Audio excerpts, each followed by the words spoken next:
자, 오늘 주제는 영적 우정의 개발입니다. 영적 우정의 개발. 우리가 영적 우정이란 단어를 흔히 쓰는 단어는 아닌 것 같은데, 이 주제로 이제 나누려고 합니다. 여러분의 교회가 필라델피아가 이게 형제란 뜻이잖아요. 그렇죠? 그 도시 이름 자체가.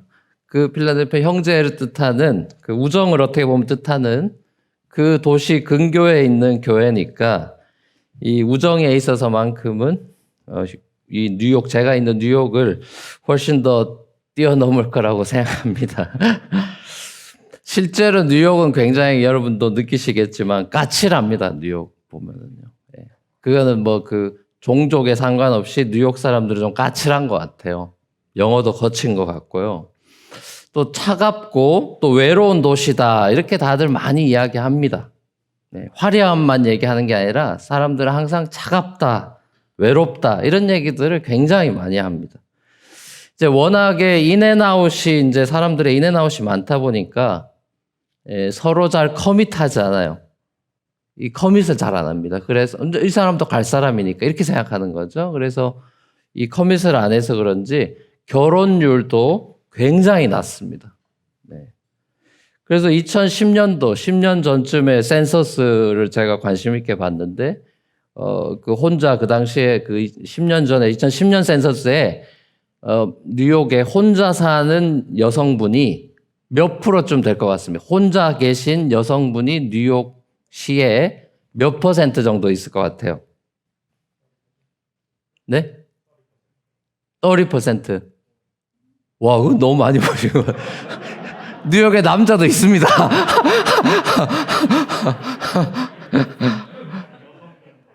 예? 그러니까 예를 들면 길 가는 분 이렇게 뉴욕 시민 중에 길 가시는 분 이렇게 잡으면은 한 몇 퍼센트가 그 혼자 사시는 여성분일 것 독신 여성일 것 같냐는 거죠. 네, 거의 맞추셨습니다. 19%입니다. 굉장하죠. 20%라면 5명 중에 한 분 잡으면 혼자 사시는 여성분이라는 소리입니다. 그게 2010년도 통계였습니다. 2020년 아직 제가 살펴봤는데 아직 찾지를 못해가지고 뭐 제가 보기에 아마 더 높아졌을 것 같습니다. 그러니까 대도시에서 외로움에 시달리는 분들이 많았을까요? 뉴욕에는 그 다음으로 많은 게 아마 개일 겁니다. 그 다음 퍼센티지가 어쩌면 개일 것 같아요. 제가 보기에는. 뭐 센트럴파크로 와보셔서 아시겠지만 다 개 끌고 다닙니다. 완전 개판입니다. 팬데믹에 더 많아졌어요. 외로워가지고 한 1,500불하고 2,000불 하던 강아지가요 5,000불 하는 게 많습니다. 못 구합니다. 그러고 야 정말 개판입니다. 이게 소셜미디어가 넘쳐나는 세상에서 소셜미디어도 엄청 뭐 페이스북, 인스타니 뭐니 해가지고 애들은 또 이제 틱톡에 빠져서 난리죠. 그런 것들이 많아져서 막 다 연결돼 있는 것 같은데 외롭대요. 인스타 친구가 몇천 명이고 몇만 명인 애들도 있고 페이스북 저만 해도 한 5천 명 뭐 이렇게 되시는 것 같은데 어제도 여기 계신 분이 제 페이스북 친구라 해서 제가 당황했습니다. 제가 모르는데 친구셨어요. 얼마나 죄송하든지. 그러니까 이게 친구가 뭐냐는 거예요. 그러니까 이 친구라는 단어가 얼마나 값싸진 것처럼 됐냐고. 그러니까 너무 부끄러웠어요, 제가. 그러니까 연결돼 있다 우리가 얘기하면서 사실은 연결돼 있지 않은 거예요. 그 아이러니가 있는 거죠. 모든 게 다 연결되어 있다는 그런 세상이라 소통 어쩌고 하는데 연결되지 않으니까 사람들이 뭔가 외로움을 더 느끼는 거예요. 뭔가 대단한 성공 거둔 사람도 그 뉴욕엔 뭐 천지죠, 정말. 제가 한번 봤던 분은 뭐 자기 그 메릴랜드에 파킹해 놓은 비행기가 있습니다. 그거 끌고 자기 프라이빗 비치 딴 나라로 가가지고 거기서 뭐 휴가 즐기다가 오고 이럽니다. 집 사는 거 귀찮다고 그냥 그 당시만 해도 벌써 한 달에 2만 불짜리 그 렌트를 살았습니다. 그래서 제가, 야, 이런 사람들은 도대체 어떤 삶인가. 근데 안타깝지만 그분이 하여튼 가정은 어려워져가지고 그 부부는 헤어지게 됐습니다. 나중에 보니까. 그것도 이상하죠. 소위 말 한국식 표현 그런 떼부자인데 뭐 행복해야 될 것 같은데 교회 와서 행복하지 않더라고요. 신기한 거예요. 그런 게. 그러니까 뭔가 대단한 성공을 거둔 사람들도 공허함을 느낀 사람이 많아요. 그 반면에 그냥 뭐 대부분의 그런 분이 뭐 1% 아니면 0. 몇 프로라 치면은 그 외에 대부분의 사람들은 그런 대단한 성공을 한 사람은 아닌 어떻게 보면 그냥 평범하게 뭐 저도 마찬가지로 평범한 직장인으로 소명인으로 살아가는 사람들이 대부분인데 이제 그런 평범한 삶을 살고 있는 뉴요커들도 그 직장의 노예처럼 엄청 바쁘게 삽니다.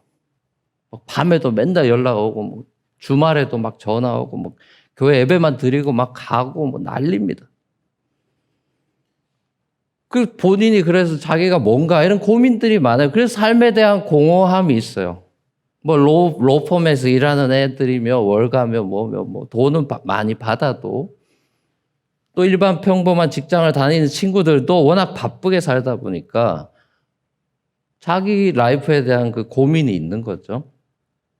그러다 보니 자기 직업에 대해서 만족감을 가지고 살아가는 사람이 생각보다 많지가 않은 것 같아요. 그래서 늘 커리어로 고민을 하는 애들이 많아요. 그러니까 이게 뉴욕이 커리어가 우상이 된 도시라서 연애도 결혼도 뒷전인 겁니다. 기승전 커리어예요. 그러니까 청년들 같은 경우는 이제 데이트 앱이라는 게 있습니다. 데이팅 앱 들어보셨죠? 그죠? 데이팅 앱이 굉장히 많거든요. 뭐 커피 미스 베이글 이런 것도 있습니다. 누가 커피고 누가 베이글인지 모르겠는데 커피 미스 베이글 뭐 이런 것 christianmingles.com이니 뭐 해가지고 뭐 별의별 게 다 있습니다. 근데 그게 이제 몇 년 사이에 엄청 많아졌고 팬데믹엔 더 많아졌죠. 못 만나니까. 그래가지고 사진이 다 뜨면은 오늘의 여인, 오늘의 남자가 뜨면은 쓰레기통에 버립니다. 마음에 안 들면 쓰레기통에 집어넣습니다. 예, 올렸다가 집어넣고 한 자매가 나이가 좀 있는 자매인데 연애를 많이 했어요. 얘기 들어보면 저한테 상담을 하고 이런 자매인데 때가 되면 자기는 만나는 건 어렵지가 않대요. 이쁘장하게 생겼습니다. 여자애가 만나는 건 어렵지가 않은데 이상하게 결혼 얘기도 나오다가도 몇 번을 벌써 뒤집어져가지고 결혼 골인이 안 된다는 거예요. 그래서 자매, 목사님 이제 아무래도 저한테 문제가 있는 것 같아요 하면서 이제 막 그 호소를 하는 거예요. 그러면서 뭐 왜 그러냐 이렇게 물어보면은 자기가 이제 형제랑 교제하다가 조금만 뭔가 이렇게 짜증을 낸다거나 아니면 뭔가 디맨딩하고 뭔가 귀찮게 굴면은 소위 잘 나가는 이 형제가 내 삶도 이렇게 바빠 죽겠는데 너까지 왜 이러냐 하면서 응석을 못 받아주는 거예요. 쉽게 말하면.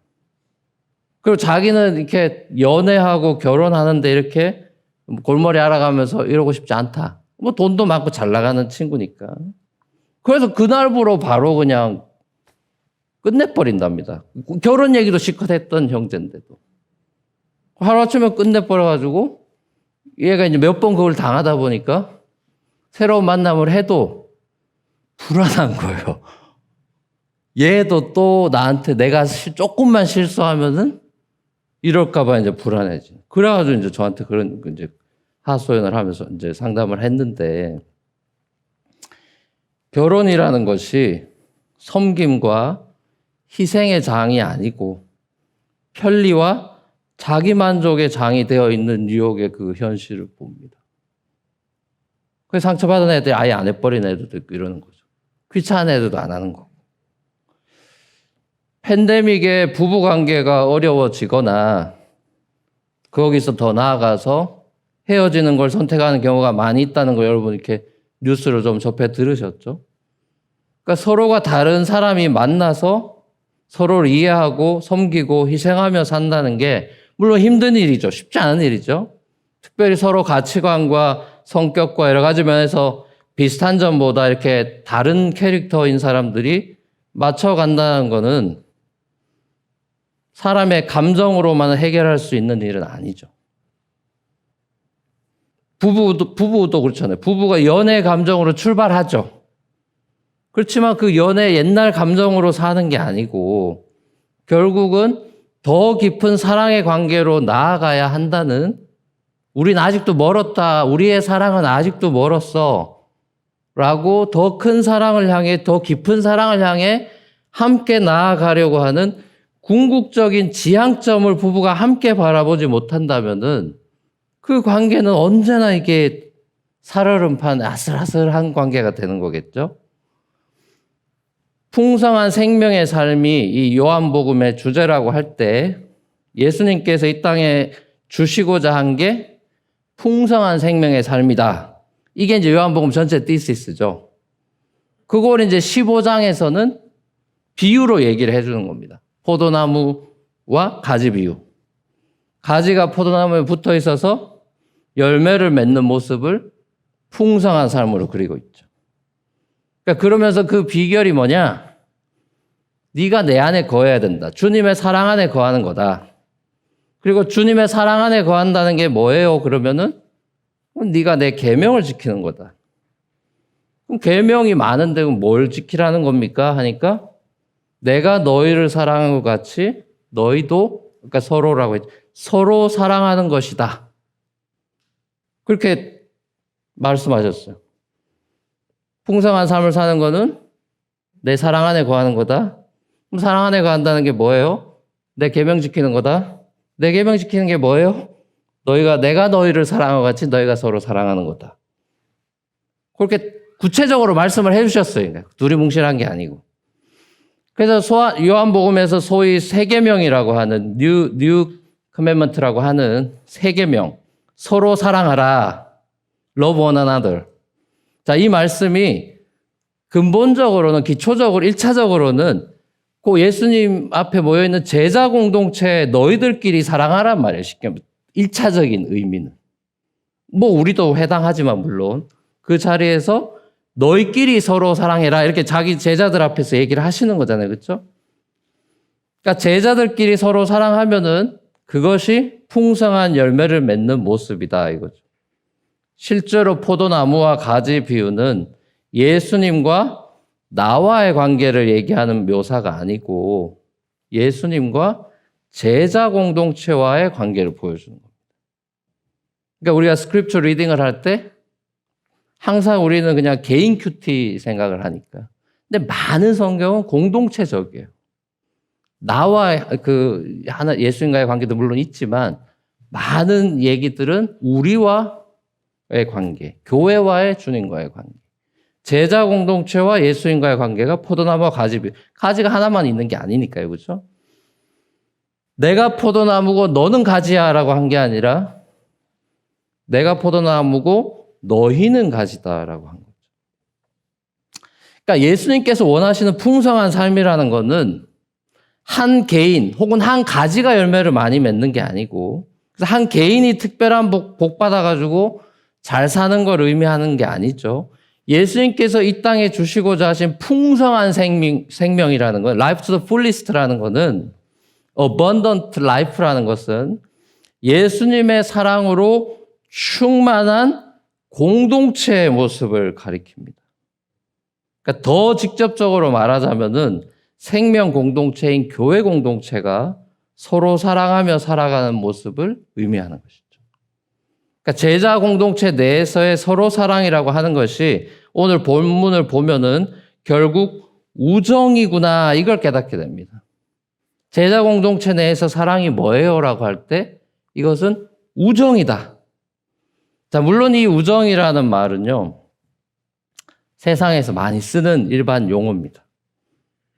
이 우정이란 단어에 대해서 유명한 철학자들이나 이런 사람들, 뭐 디알러전도 마찬가지로 이 사람들이 이 우정이란 단어를 많이 씁니다. 완전 옛날로 거슬러 가보면은 아리스토텔레스도 얘기합니다. 우정에 대해서. 자, 아리스토텔레스는 세 가지 종류로 나눴어요. 우정을. 첫 번째 우정을 유용성을 위한 우정으로 나눴고, 두 번째는 즐거움을 위한 우정으로 나눴고, 세 번째는 덕을 추구하는 우정으로 나눴어요. 그러면서 이 아리스토텔레스 같은 경우 마지막 덕을, 벌추를 추구하는 우정, 이게 진짜 우정이다. 이렇게 결론을 냅니다. 근데 비슷한 사람이 키케로예요. 키케로. 들어보셨죠? 이 사람도 덕을 추구하는 우정을 강조했어요. 그게 진짜 우정이다.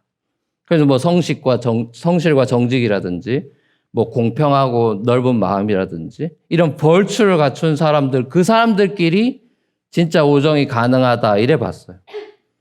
그래서 이 사람들은 친구라는 거는 덕을 함께 이루어가는 그런 어떤 동반자적인 존재, 그런 참된 우정이 공동체 이상적인 모습이고 신의 선물이다. 일반 세큘러 그런 필라소퍼들이 이런 얘기를 합니다.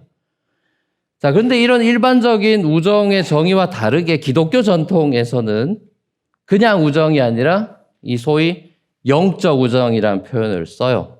그리고 그걸 강조해 왔습니다. 그러니까 서양 철학에 이런 영향을 받은 성 어거스틴 같은 경우도 고백록 그런 책에서도 말하듯이 뭐 이분도 친구들하고 우정을 많이 즐겼는데, 근데 이제 그냥 일반 우정을 즐겼죠. 어거스틴도. 그러다 이제 자기가 사랑하던 친구가 죽습니다. 자, 그걸 경험하면서 젊은 나이에 이 유한한 대상에 대한 이 우정이라는 것이, 그 이제 죽으면 끝나는 거니 우정의 한계를 느낀 거죠.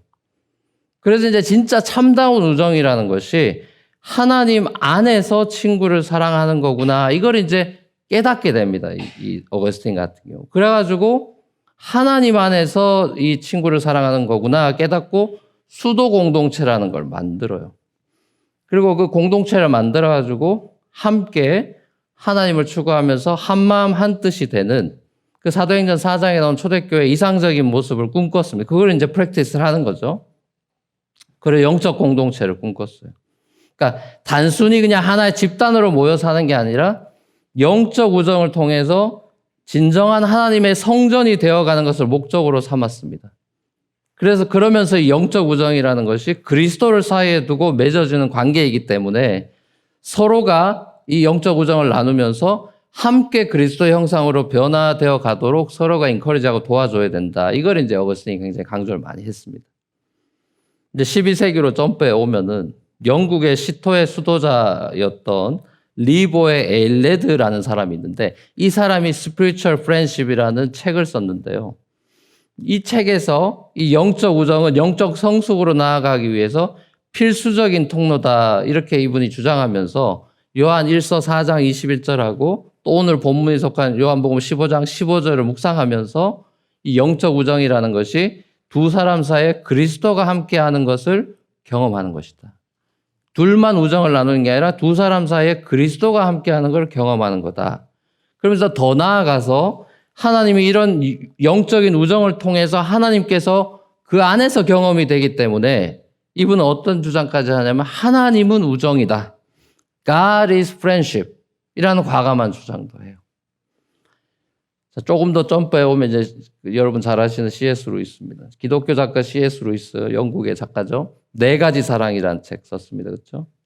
저기 루이스가 에로스, 남녀 간의 사랑이라고 하는 에로스, 이거는 서로를 바라보는 거다. 에로스는 남녀가 사랑에 빠져 서로를 바라보는 건데, 반해서 우정이라고 하는 거는 나란히 앉아서 공통의 관심사에 빠져 있는 거다. 그런 얘기를 합니다. 그래서 이 에로스가 질투하는 사랑이라면은 참된 우정은 질투가 가장 적은 사랑이고, 오히려 같은 관심사를 가진 두 친구가 세 친구, 네 친구로 확장되는 것을 기뻐하는 관계라고 말해요. 이런 이유로 루이스는 친구를 동료라는 단어와 동의어로 가볍게 취급하는 것을 별로 안 좋아했습니다. 친구는 동료 이상이다. 우정은 동료의식의 이상이다.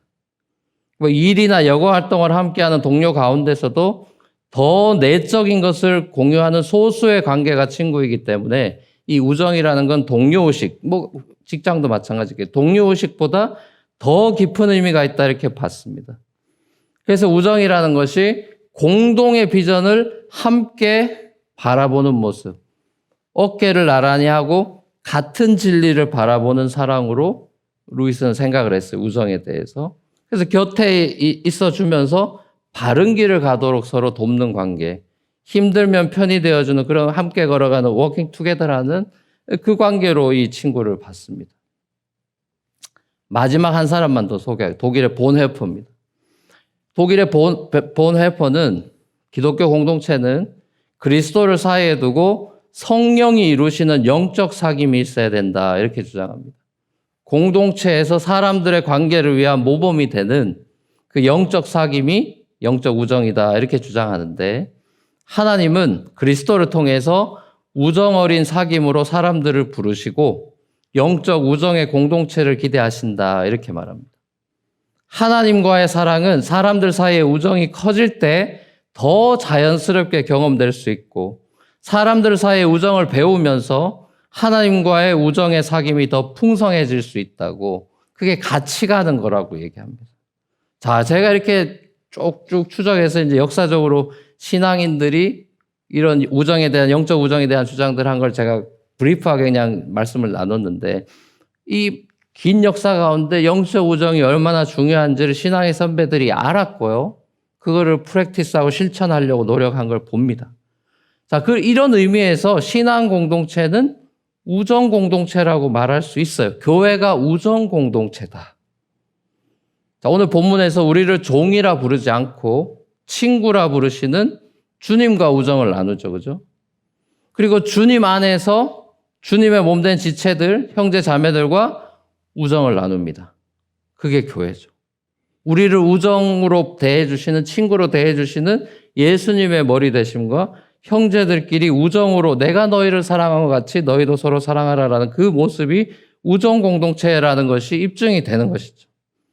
여러분, 신약의 많은 그 부분이 편지죠. 사도 바울의 편지도 많고 여러 편지가 많잖아요. 이 신약의 많은 부분이 편지라는 사실도 교회 공동체가 우정 공동체라는 거에 대한 하나의 입증하는 부분이다 싶어요. 친구한테 편지 주는 거죠. 초대교회 이 사도들이나 성도들이 편지를 주고받으면서 우정을 나누는 모습 속에 그 안에 보면 감사도 있고 위로도 있고 따뜻한 격려도 있고 또 때로는 질책이 있죠. 그리고 권면이 있고요. 경고의 메시지도 있는 걸 봅니다. 이게 우정의 인그리디언트입니다. 우정이라는 것이 이런 거죠. 친구가 듣기 좋은 말만 하는 관계가 아니고 소위 쓴소리도 할 수 있는 것이 친구 관계죠. 그죠? 이게 교회 공동체가 우정 공동체라고 할 때 굉장히 예민하고 조심스러운 부분인 것 같습니다. 이 부분이. 그렇죠? 충분한 신뢰관계가 형성되지 않은 상태에서 뭐 질책이나 또 권면이나 또 책망의 말을 한다는 것은 쉽지 않은 일이죠. 자, 그럼에도 불구하고 참된 영적 우정이라는 것은 그리스도의 진리 안에서 사랑을 나누는 관계인 것을 우리는 기억해야 합니다. 성도와 성도 간의 교제가 아니라 그리스도 안에서 우정을 나누는 관계라는 것을 기억해야 된다는 것이죠. 그러니까 가지끼리의 사랑으로 그치는 게 아니라 포도나무에 다 같이 붙어있는 가지들끼리의 사랑이라는 걸 기억해야 된다는 거죠. 그러니까 다시 말하면은 서로가 그리스도의 진리의 말씀에 순종하는 삶을 돕는 관계가 돼야 된다는 것이죠. 내 생각을 나누는 데 그치는 관계가 아니라 그리스도의 진리를 서로가 가르치고 배우는 관계가 돼야 된다는 거죠. 그래서 궁극적으로 예수 그리스도의 그 장성한 분량에 이르기까지 함께 자라가야 되는 한 몸이 교회죠. Body of Christ라고 그러잖아요. 그게 복수가 아니잖아요. 그죠? 성삼위 하나님이 한 분이라고 얘기하는 것처럼 그 다양성 속에 하나의 그 유니티가 있듯이 교회라는 것이 다양한 분이 계시지만 성경은 항상 원바디로 얘기하는 것이죠. 물론 오늘날과 같이 자기중심성이 강해지는 이런 시대에 참된 영적 우정이 교회 안에서 정말 가능한가? 그리고 만약 가능하다면 이게 어떻게 가능한가? 라는 현실적인 질문을 안 던질 수는 없죠. 그렇죠? 굉장히 어려운 목회적인 과제고 신앙적인 과제임에는 틀림없어 보입니다. 저희 교회는 이제 성도 간의 교제를 순이라고 하는 소그룹으로 하고 있습니다. 매 주일 예배 후에 이제 모입니다, 바로. 지금 이제 팬데믹이라 밥을 못 먹지만 원래 예배 끝나면 밥 먹으면서 이제 교제하면서 이제 순모임을 하는데 나이대별로 이제 나눴어요. 대학부, 청년부, 젊은 부부 이렇게 나눠가지고 모임을 가지는데 이게 안타까운 거는 이 순모임에서 참된 영적 우정으로 다 외로운 친구들이 많으니까 그 만남도 필요하지만 그냥 세큘러 만남으로 끝나는 게 아니라 참된 영적 우정으로 잘 자라가기를 바라서 만든 건데 그런 순도 있어요. 그런 순도 많이 있지만은 그렇지 않은 순들도 또 많이 그거에 못지않게 많이 보여요. 그래서 이제 팬데믹 이후에 교회를 새롭게 좀 갱신하고 이게 도전해야 되겠다 이래 준비하면서 지금 몇 달 동안 순모임 때문에 지금 당회로 모여가지고 뭐 몇 시간을 투자하면서 고민을 나누고 있습니다. 명목상의 동아리 모임 같은 순이 아니라 모여서 삶을 나눈다 하지만 정작 세속적인 잡담이나 하는 그런 순이 된다거나 하는 것이 염려가 되고 영적으로 함께 자라가는 것에 대해서 점점 더 관심이 없어지면 어떡하나의 걱정이 있습니다. 이 팬데믹으로 사회적 거리두기를 이제 오랫동안 하면서 혹시라도 이 마음의 심리적 거리마저 사람들로부터 멀어질까 걱정이 되는 것이죠. 소셜 디스턴싱이라고 하는 게 우리의 마음의 거리도 또 멀어지게 만든 거 아닌가 이런 걱정이 있습니다. 이 참된 우정의 기초가 있다면은 저는 우리 주님께서 보여주신 성육신이다 싶습니다. 진짜 우정의 기초는 뭐냐라고 할 때 저는 성육신이라고 얘기하고 싶어요. 그게 오늘 본문에 내가 너희를 사랑한 것 같이 너희도 서로 사랑하라. 이 말씀이 보여주듯이 예수님이 우리를 사랑해 주신 모습은 우리와 같이 되신 것입니다. 저 위에서 내가 너 사랑해라고 메시지를 주신 분이 아니고 우리와 같이 되셨다고요. 그게 우정의 기초가 되셨다고요. 위아래 관계로 친구하자고 오시지 않았다고. 우리와 같이 되셔서 내가 너를 종이라고 하지 않고 친구로. 성육신이 우리 우정의 기초다 싶습니다. 우리의 친구가 되시기에 우리와 같이 돼서 이 땅에 오셨죠. 우리가 누군가를 사랑하고 우정관계를 발전시켜 나가려고 하면 우리도 그 사람처럼 되려고 하는 성육신적인 노력이 필요한 것이죠. 그게 예수님이 우리를 사랑하신 방식이고 우리 친구라고 부르신 기초가 되니까요. 그게 시작 스타팅 포인트니까요. 굉장히 어려운 일이지 않겠습니까, 여러분? 상대방의 입장이 돼가지고 생각하고 이해하고 공감한다는 것은 하루아침에 되지 않잖아요. 굉장히 훈련이 필요한 것입니다. 이 성육신이 우정의 기초인데 이 우정이 자라고 관계가 이제 깊어져 가면 어떻게 됩니까? 그 어려운 걸 해나가면서 훈련이 되면서 점점 관계가 우정이 깊어져 가면 어떻게 되죠? 공동체 안에 기쁨이 충만해집니다. 우정이 깊어져 가는 관계는요, 기쁨이 충만해진다고 그래요. 오늘 본문이 나오는 거죠. 교회 안에 기쁨이 충만해지기 시작합니다. 여러분, 교회 이름이 뭡니까? 안 기쁨의 교회입니까? 여러분, 교회 이름이 뭐예요? 기쁨이 있습니까? 기쁨이 있어 보여요. 감사하게도. 이 기쁨이 충만한 교회에 일어나는 현상이 있습니다, 여러분. 이 기쁨이 충만한 교회에 일어나는 일이 있는데, 그건 이제 성경을 보면 사도행전이나 이런 데 보면 나오죠. 그 대표적인 예가 뭐냐면은 기쁨이 충만한 공동체에서 순교가 나옵니다.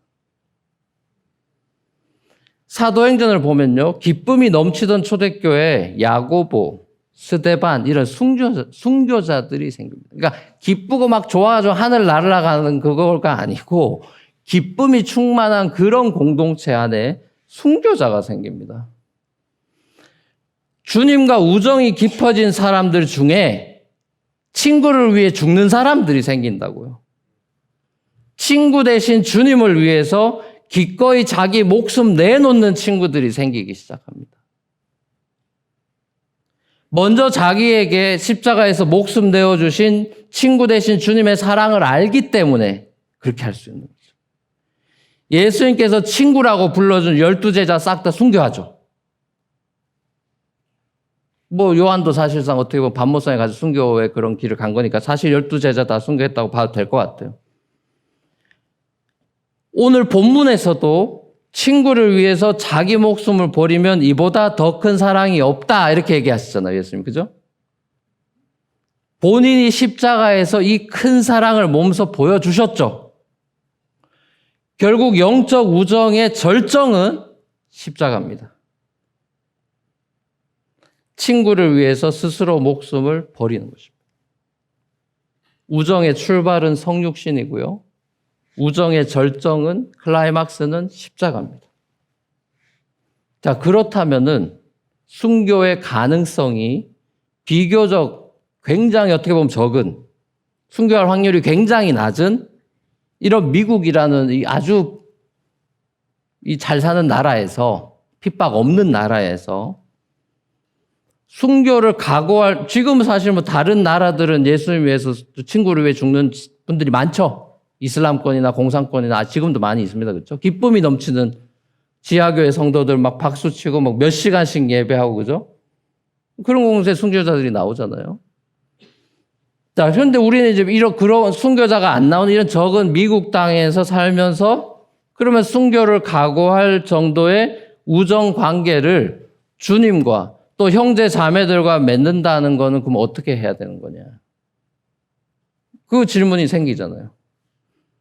우리 핍박 없잖아요. 우리 뭐 와가지고 뭐 죽인다고 하는 사람 아무도 없고 기쁨은 넘치는데 순교자가 안 나오잖아요. 그렇죠? 여긴 그런 상황이 아니니까.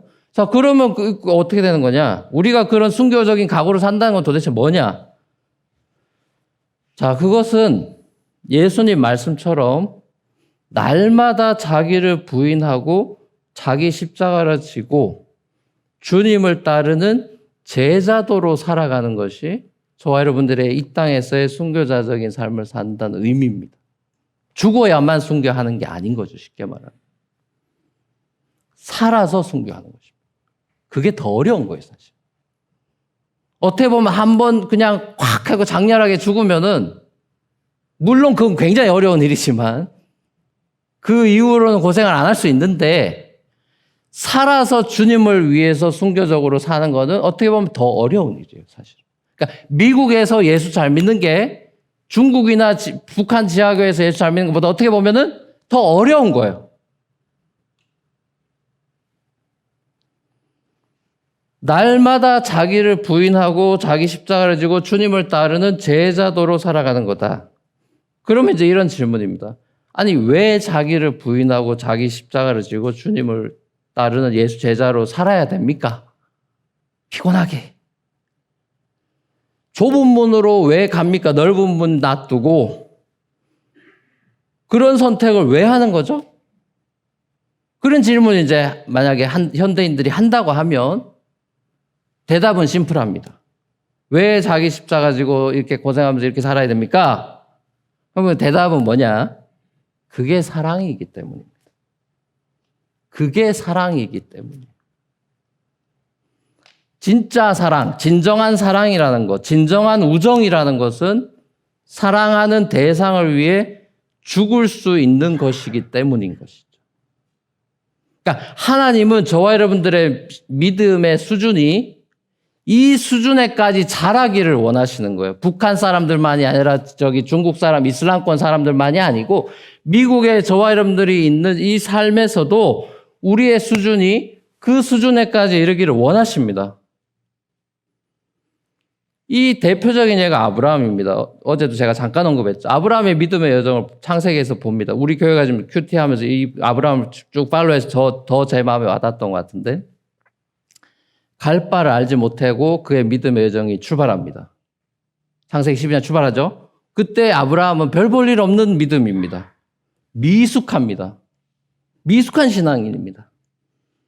근데 이제 삶의 그래서 실수 많이 하죠, 아브라함. 영뚱한 시험 통과하면서 와이프 너 나 오빠라고 불러 막 이러기도 하고 이제 별의별 일이 다 생기죠. 그러면서 하나님의 이름을 알아가면서 그의 믿음이 자랍니다. 그리고 마침내 마지막에 하나님의 마지막 파이널 기젬이 있습니다. 네 독자 외아들 이삭 바쳐라. 그리고 이 아브라함이 바치죠. 그리고 이 믿음이 하나님의 프렌드, 아브라함이 직접적으로 하나님의 친구라고 닉네임 해준 건 아브라함밖에 없습니다. 성경 2,900 몇 명 중에서. 너 정말 하나님의 벗이다라고 이사야서 내는데 카운트가 돼 있죠. 그의 믿음이 하나님의 친구, 하나님의 벗이라 칭함받을 만한 수준으로 자랍니다. 친구를 위해 모든 걸 내어주는 우정의 모습을 보는 겁니다. 이건 이제 뭔가 예고편이죠. 장차 먼 미래에 이 이삭의 씨로, 아브라함의 씨로, 이삭의 씨로 오실 진짜 독자, 성부 아버지의 독자 예수를 내어주는 것에 대한 프리뷰죠. 구약의 복음의 프리뷰죠. 주님께서 먼저 아브라함을 택하시고 부르셨고 그와의 우정 관계를 발전시켜 나갔습니다. 마찬가지로 주님께서 저와 여러분들을 친구로 먼저 선택하시고 부르셔서 우리를 위해 죽으심으로 우리에 대한 우정을 확증해 주셨습니다.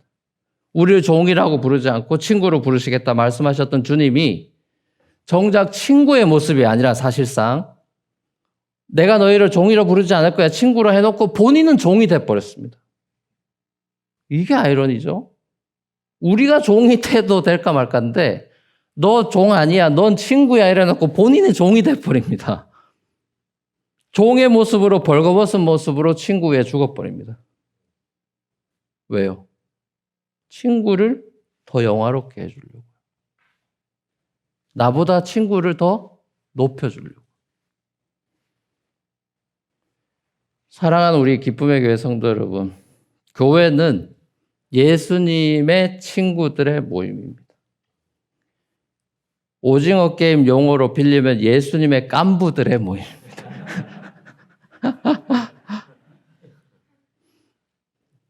옆 사람 바라보면서 하면서 우리 깐부 아이가 한번 해보세요. 옆 사람 바라보면서 우리 깐부 아이가 한번 해보세요, 여러분. 해보세요, 우리 방송하고 우리 깐부 아이가 한번 해보세요. 어제 홀로 서 있는 공간이 골방이라고 했다면은 오늘 우리가 서로 함께 서 있는 공간은 교회입니다. 교회는 그리스도 안에서 우정을 나누는 공동체입니다. 이 우정은요, 유용성을 위한 우정이나 즐거움을 위한 우정이나 덕을 추구하는 우정 정도의 세상적인 그런 수준의 우정이 아닙니다. 이 우정은 그리스도에 의한, 그리스도를 위한 우정입니다. 우리를 친구라고 부르시고 우리를 위해 목숨 버려버리시는 그 그리스도의 십자가 사랑을 알기 때문에 우리도 날마다 나를 부인하고 내 십자가 지고 주님을 사랑하는 마음과 더불어서 주님께서 명령하신 그 서로 사랑을 실천하려고 노력하는 것입니다. 이 형제 사랑을 통해서만 깨달을 수 있는 그 하나님의 깊은 사랑을 이 우정 공동체인 교회 안에서 우리가 조금씩이나마 배우고 깨달아가면서 흉내내면서 그렇게 우리가 신앙적으로 자라는 것입니다. 그렇게 십자가를 지고 주님을 따르는 저와 여러분들에게 거대한 기쁨이 아직 남아 있습니다. 그게 바로 부활입니다. 우리의 영원한 친구 되신 그리스도께서 우리에게 오실 때 우리는 영광스러운 몸으로 부활해서 우리의 친구 되신 그 예수님을 페이스 투 페이스 만나게 될 것입니다. 바라기는 이 영광의 날에 이르기까지 기쁨의 교회가 우정이 넘치는 그야말로 우정의 무대가 되면 좋겠습니다. 서로의 신앙을 염려하고 서로를 위해 기도하고 격려하고 서로 붙들어주고 서로의 십자가도 때로는 대신 져주면서 예수님의 십자가를 대신 져주는 구레네 시몬처럼 때로는 서로가 너무 버거워할 때 내가 대신 친구 위에 그 십자가까지 져주면서 그렇게 함께 살아가는 공동체가 되길 바랍니다. 피로 값주고 사신 주님의 몸된 교회로서 사랑 안에서 스스로 세워져서 기쁨이 충만한 그런 기쁨의 교회가 되기를 우리 주님의 이름으로 간절히 축원합니다.